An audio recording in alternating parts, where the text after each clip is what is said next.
Le groupe hospitalier Sud héberge le centre de simulation en santé de l'océan Indien. Depuis le 20 mars, le centre de simulation forme les professionnels de la réanimation pour l'accueil d'un patient suspect de Covid et en détresse respiratoire. Alors, la formation que nous réalisons actuellement, qui a été mise en place dès le début du confinement, est une formation qui est destinée aux professionnels de santé qui peuvent être amenés à prendre en charge des patients Covid positifs ou suspects d'être Covid positifs. La particularité de la maladie fait qu'elle est contagieuse au niveau des voies aériennes. Il faut expliquer et préparer nos équipes à pouvoir prendre en charge les voies aériennes en urgence chez ces patients de façon protocolisée pour garantir une sécurité pour tout le monde.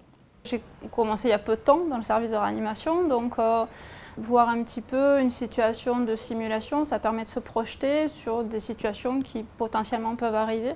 Alors, cette formation est découpée en plusieurs phases. Un premier volet qui correspond à un cours théorique sur l'organisation du service, la prise en charge des patients, le prélèvement, l'habillage et la gestion des voies aériennes des patients qui peuvent être potentiellement très graves, qui nécessitent une assistance respiratoire. Et puis il y a un deuxième volet où on met en place la simulation. Un troisième volet où il y a le débriefing, où on discute de l'ensemble des erreurs qui sont faites, puisque les erreurs en simulation aident à l'apprentissage. La pédagogie par la simulation est un outil puissant car elle permet de perfectionner les compétences individuelles et d'équipe sans entraîner de risque pour des patients réels.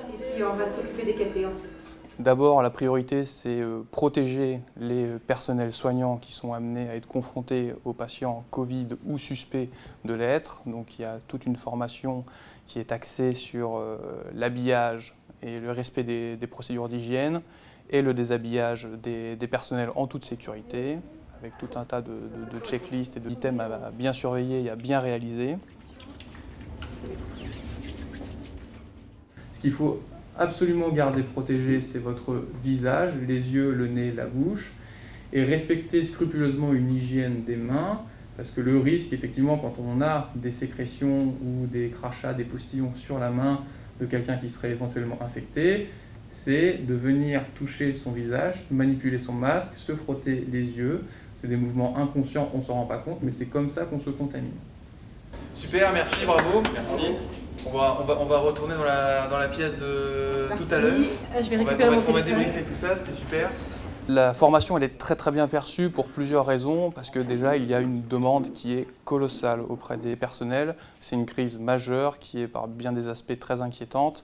Et surtout, ce qui ressort globalement des différents témoignages, c'est l'absence de préparation de toutes les équipes à recevoir les patients malades ou suspects de l'être. Le fait de répondre à cette problématique-là rassure énormément les équipes. Ça permet ensuite de voir les erreurs, de progresser et d'être peut-être moins stressé, plus à l'aise. À partir du moment où on connaît une situation, ensuite derrière on est plus efficace et moins parasité par le stress. Pour cette formation, une attention particulière est portée sur la gestion des stocks. Le matériel qu'on utilise, c'est du matériel réutilisé. Nous ne manquons pas actuellement de matériel et donc nous préférons l'utiliser à bon escient et donc s'entraîner sur des matériels réutilisables ou stérilisés. L'ensemble du personnel médical de réanimation a pu suivre cette formation par simulation et ainsi se préparer à accueillir les patients dans les services hospitaliers en minimisant les risques de transmission du virus.